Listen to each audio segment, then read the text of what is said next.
Hello, welcome to Sociology 104. I am Dr. Wasik, and I wanted to officially welcome you in person, sort of, to the class.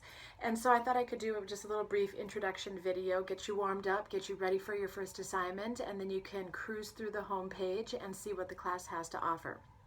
So, you have an assignment that's due right away. It's called the Getting to Know You discussion assignment, and it involves you answering a few questions, 5 questions about yourself, and then also posting a picture on your profile so that we can see who you are throughout the class. So I thought it might be kind of fun if I introduced myself by way of answering these questions. So you get to know a little bit about me, why I'm teaching this class, and maybe what's in store for you. So the very first question asks, who are you? Such a deep question. Who am I, really?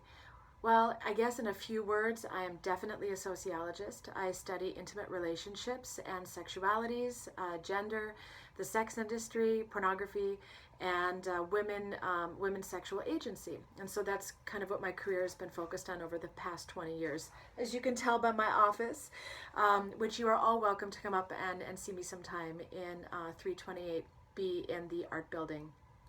And so I've been teaching for many years. I went to school at UC Irvine, and got a job several years ago at New Mexico State University.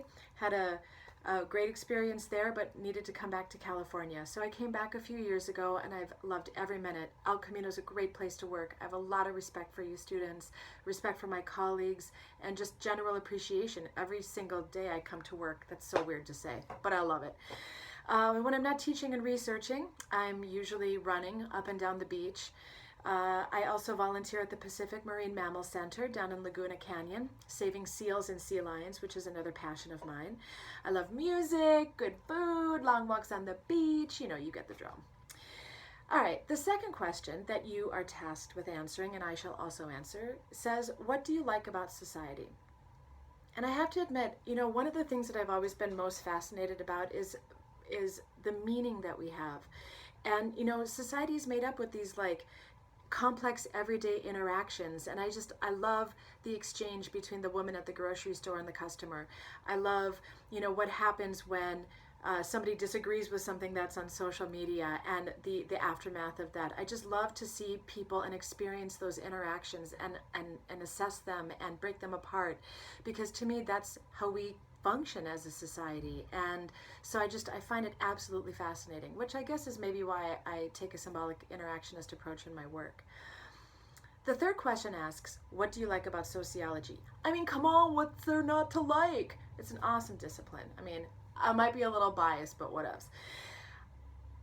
The reason that I came to sociology after being a music major, I was a violinist for many years, and I switched my major when I was a senior in college because it just didn't fit right. I didn't want to teach high school orchestra for the rest of my life. Not that that's a bad thing, that's just not what I wanted to do.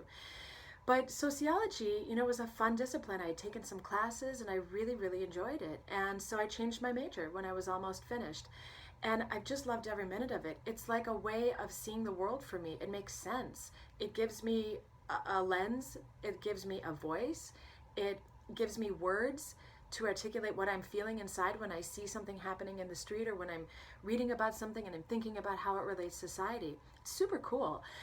And I also like that it's really marketable, and anybody who takes a Soc class, I truly think you're forever changed. It really does help you kind of see the world and see our society. So I like that as a discipline we're able to do that.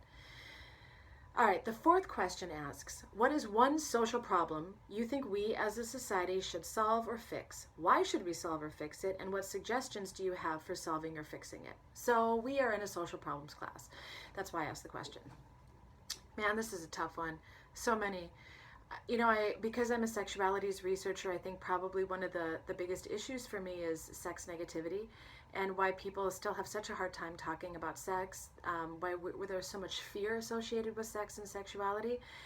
And, I think that one of the reasons we should solve and fix it is that, sex is pleasurable and our sexualities are important to who we are as people and to who we are as one another. And, we have equality and we have acceptance that are based on not only our sexualities, but kind of who we are and who we choose to love and have sex with or don't, or all of the above or none of the above.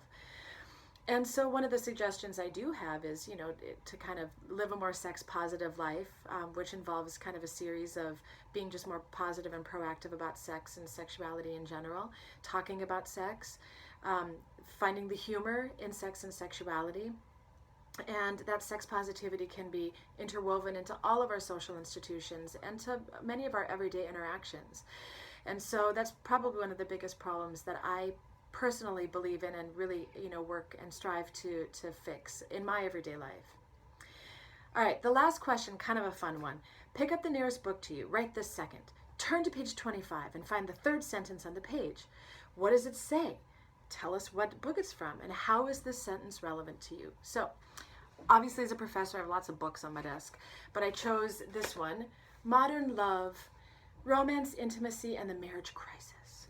You guys are probably too young to remember When Harry Met Sally as a movie.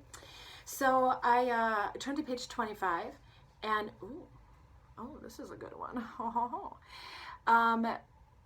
In that last sentence, intimacy is used ambiguously. It could mean in the context either sexual relations or emotional closeness. It's a very interesting sentence. I mean, part of the reason that I research what I research, the idea of sex and love, is that sometimes sex and love come together, sometimes they don't, sometimes there's neither. And part of the work that I did for my dissertation and the first book that I wrote dealt with this idea of sex and love and fidelity, and how do we kind of figure out the combinations of these things in our intimate lives.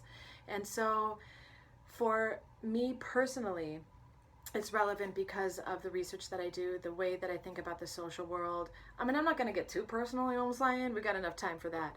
But at least on that level, it's actually a sentence that really speaks volumes to how I investigate my social world and engage in scholarly activity with sexualities. So, you have officially been introduced. Now it's your turn. Go ahead, read through the entire rest of the class, and log on to do your own versions of this Getting to Know You discussion.